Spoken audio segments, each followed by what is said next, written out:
Imagine a man who could endure near freezing water for 45 minutes at a stretch. Imagine if that same man could run a barefoot marathon in the Arctic or swim 50 meters under the ice of a frozen lake. Imagine that man said the secret to his abilities not only allows him to climb Himalayan mountains wearing shorts, but also eases everything from chronic pain to Crohn's disease and even Parkinson's. What would you call that man? A savant? Guru? Prophet of God, maybe. That's the character Scott Carney describes in his new book, What Doesn't Kill Us, about legendary survivalist and icy water swimmer Wim Hof. The 57-year-old Dutchman, often referred to as the Iceman, has devised a series of breathing techniques and conditioning exercises, mostly various types of hyperventilation and other ways to purge the body of CO2, that he credits as being the key to his extraordinary abilities. Hof, for his part, sees the whole thing in a much more spiritual light, getting back to a purer, more primitive version of ourselves. The book is a fun read because, at first glance, Hof does seem superhuman. He claims that by slowly conditioning oneself to low oxygen states, through breathing exercises, or extreme cold through full body muscle clenching exercises, one can channel their spiritual energy and tap into all kinds of hidden powers. Carney is at his best when he tries to explain Hof's abilities through science. For instance, he suggests that Hof has tapped into a specific type of fat cell called brown adipose tissue that is found in human babies but mostly disappears in adulthood. Through his body training, it's possible that Hof has encouraged this vestigial fat to play an increased role in trapping heat. But the tone of What Doesn't Kill Us occasionally implies that we should worship the guy. And honestly, it's hard not to. Hof is one of those extraordinary characters who pops up occasionally throughout human history seeming to be nothing short of miraculous. For thousands of years, humanity has occasionally glimpsed man's capacity to do the seemingly impossible or the miraculous using only force of will, walking on burning coals, healing the sick, enduring lethal temperatures for hours. And for all that time, we have been left to our own devices in guessing how such things are possible.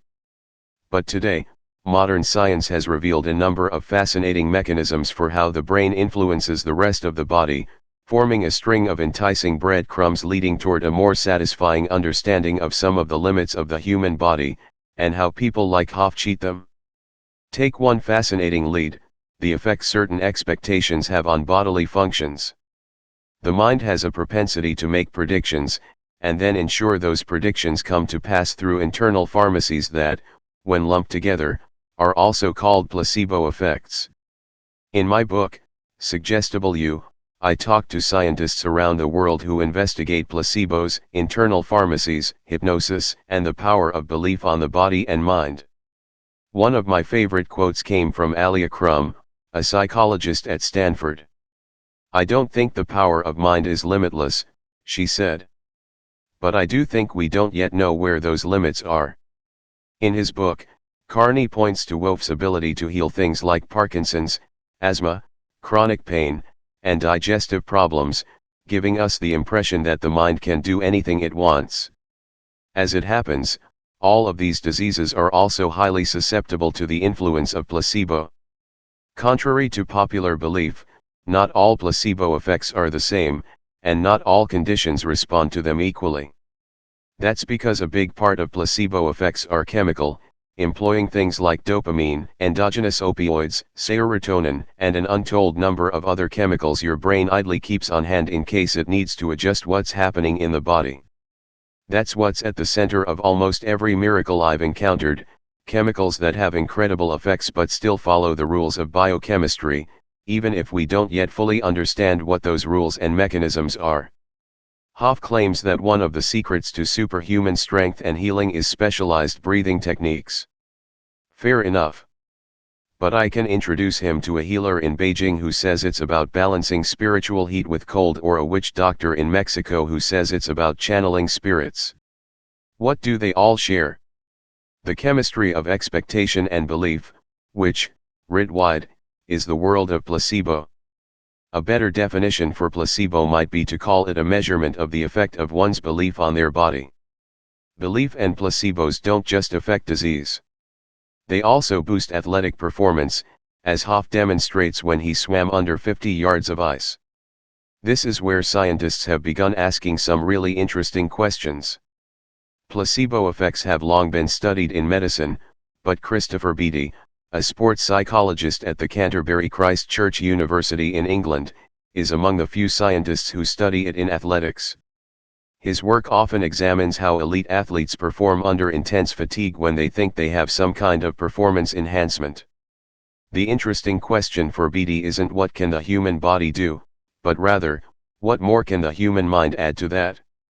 I don't think there's anything surprising about people who exist at the end of continua, says Beattie. Hoff is an extension of the classic example of a unique athlete optimized on nearly all variables who's also probably learned to capitalize on every component of placebo responding he can. One of the most studied mechanisms of placebo in medicine is that of pain relief. Scientists have documented an extensive network of self-medicating pathways in the brain involving internal opioid stores that kick into gear when our bodies expect a treatment, from aspirin to acupuncture, and don't get one. And there's a lot of overlap between pain and athletic performance. Because what is intense exercise but extended pain resistance?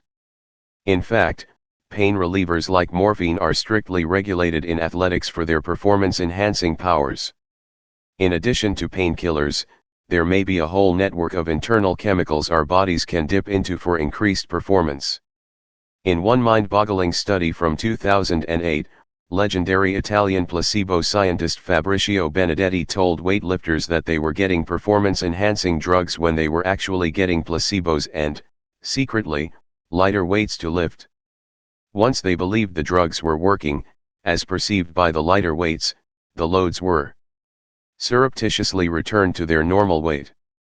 The force the athletes were able to produce with their muscles increased while perceived fatigue stayed the same. Beattie has done a lot of similar placebo performance experiments, consistently demonstrating their ability to give an impressive edge to cyclists, runners, and many other athletes, to the point where the athletes at his school don't always believe what he says. He claims belief taps into headroom that every athlete has in their potential, or the idea that athletes can push themselves to operate between their perceived maximum execution and the maximum that physics and their bodies will allow. By either removing energy-wasting anxiety or tapping into chemicals like opioids or as yet undiscovered internal performance drugs through one's expectations, the brain can coax the body into that magical zone. In fact, Beattie is convinced this headroom is the same space filled by performance-enhancing drugs. Indeed, it's not even clear that some banned drugs, like erythropoietin, can outperform placebos.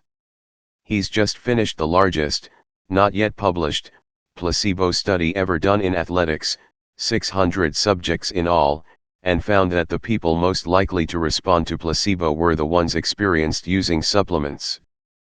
Perhaps the previous supplements the athletes had taken primed them to have a placebo response. Perhaps people who naturally respond to a sports placebo are also likely to have taken performance enhancers. Either way, it suggests that artificial boosted performance and boosted performance from expectation produce similar effects. This whole idea of expectation-based bodily responses is an evolved mechanism that allows us to capitalize on untapped resources at critical points in our existence, Beattie says. Belief is belief, so it's possible that drugs, real or placebo, fill the same space that superstitious baseball pitchers fill by wearing mismatched socks or dirty underwear, and the same space filled by Hoff and his breathing methods. None of this is to say Hoff isn't incredible. His feats of endurance are astounding and perhaps even scientifically significant, like his ability to control his body temperature so well. But he's not magic, and we should be careful about trusting important health decisions to any belief-based technique, even one that allows a person to swim under ice. Perhaps the most interesting question is, what can people like Hoff really tell us about the effect of our mind on our bodies?